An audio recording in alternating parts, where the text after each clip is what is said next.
பேர் ஆச்சு. 5 பேர் இப்போ 4 பேர் ஆச்சு. 4 3 ஆயிடுச்சு. நான் என்னன்னா வாரத்தில் என்னால் 2 நாள் மட்டும்தான் என்னால் வர முடியும். ஷீலா வர டைம்ல எனக்கு ஒரு வாய்ப்பு கிடைக்கும், மெசேஜ் கொடுக்குற வாய்ப்பு எனக்கு கிடைக்கும். அதுக்காக நான் கர்த்தரை நன்றி சொல்கிறேன். எனக்கு ஆண்டவர் எனக்கு கொடுத்த வார்த்தை 4வது வார்த்தை. 2023 வந்து நான் 4வது வார்த்தை தான் பேசுகிறேன். போன வருஷம் 3வது, இந்த வாட்டி 4வது. ஆக்சுவலி நான் என்ன வார்த்தை மன்னிப்பு குறித்து பேசணும்னு சொல்லிட்டு நான் அதுக்கு அதே திங்க் பண்ணிட்டே இருந்தேன்.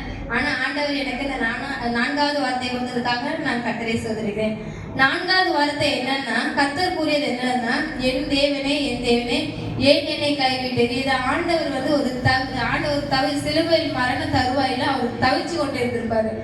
மத்திய எழுதின சுவிசேஷம் 27ஆம் அதிகாரம் 45-46 என்று மிகுந்த சத்தமிட்டு கூப்பிட்டார். அதற்கு என் தேவனே ஏன் என்னை கைவிட்டீர் என்று அர்த்தமா? என் தேவனே ஏன் என்னை கைவிட்டீர். இயேசு அந்த மரண தருவாயில் சொல்லும் போது பிதாவுக்கும் குமாரனுக்கும் என்ன பண்ணும், ஒரு உறவு இருக்கும். இப்ப நம்ம பிள்ளைங்களையும் அப்பாவுக்கும் நம்ம இது பண்ணிக்கலாம். இப்ப பிள்ளை ஏதாவது கேட்டோம்னா நம்ம என்ன பண்ணலாம், வாங்கி கொடுப்பாங்க. சில பேர் அவங்க கஷ்டமா இருக்கும் போது நம்மளால வாங்கி தர முடியாது. அப்ப பிள்ளைங்க வந்து என்ன பண்ண ஏக்கமா இருக்கும். அதே போல தேவன் அந்த மறுநா தருவாயில தேவன் ஏசப்பா பிதாவோடு பேசும்போது ஏன்பா என்னை கைவிட்டுறீங்க அப்படின்னு சொல்லி மரண தருவாயில பேசிட்டு இருப்பாரு. அதுக்கப்புறம் இது நம்ம தாவீது வந்து பழைய ஏற்பாடுல 1000 வருஷத்துக்கு முன்னாடி என்ன பண்ணியிருப்பாரு, தாவீது சொல்லியிருப்பாரு. 22ஆம் சங்கீதத்துல 1ல சொல்லி இருந்திருப்பாரு, வாசிக்க வேண்டாம். மத்தேயு 24:35 வான பூமி ஒழிந்து போனாலும் வார்த்தைகள் என்ன பண்ணாலும் ஒரு நாளும் ஒழிந்து போகாது. இது இதுல 2 விதத்துல ஏசப்பா 2 விதமா கூறியிருப்பாரு. மத்தேயுல ஒரு இதுவும் மார்க்ல ஒரு இதுவும் சொல்லியிருப்பாரு. மத்தேயு எழுதின சுவிசேஷம் அந்த 27ல என்ன பண்ணியிருப்பாரு, 7:7ன்னு சொல்லியிருப்பாரு. மார்க்ல ஏலோகின்னு சொல்லியிருப்பாரு.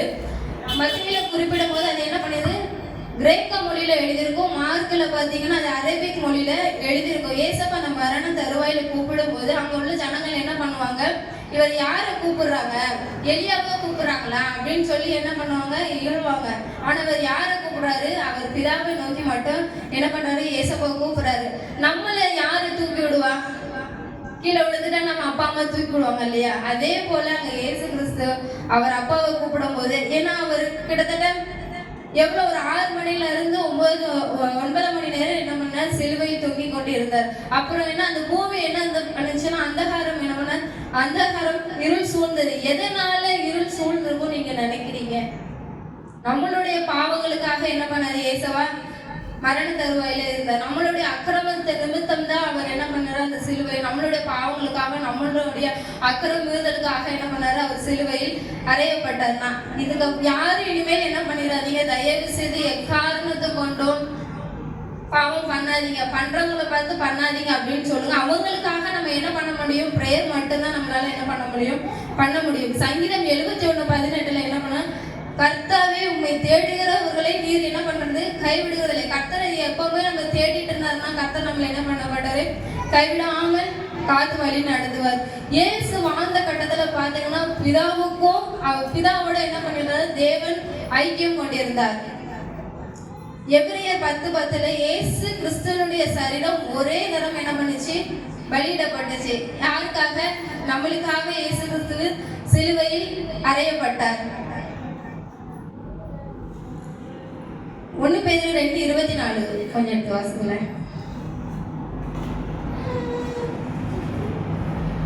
1 பேதுரு 2 நீதிக்கு பிறப்பிக்கும்படிக்கு அவர் தமது சரீரத்திலே நம்முடைய பாவங்களை சிலுவை மேல் சுமந்தார், அவருடைய தழும்புகளால் குணமானீர்கள்.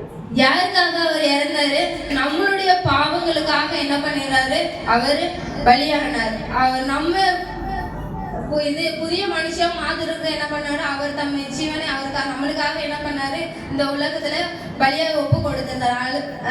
நம்மளோட பாவத்துக்காக அவர் என்ன பண்ணாரு, சிலுவை மேல் சுமந்தார். அவருடைய தழும்புகள் நம்ம என்ன பண்ணிருக்கோம், நமக்கு குணமாகி இருக்கிறோம். ஆண்டவருக்கு செய்தி கொடுப்பார். ஆமென்.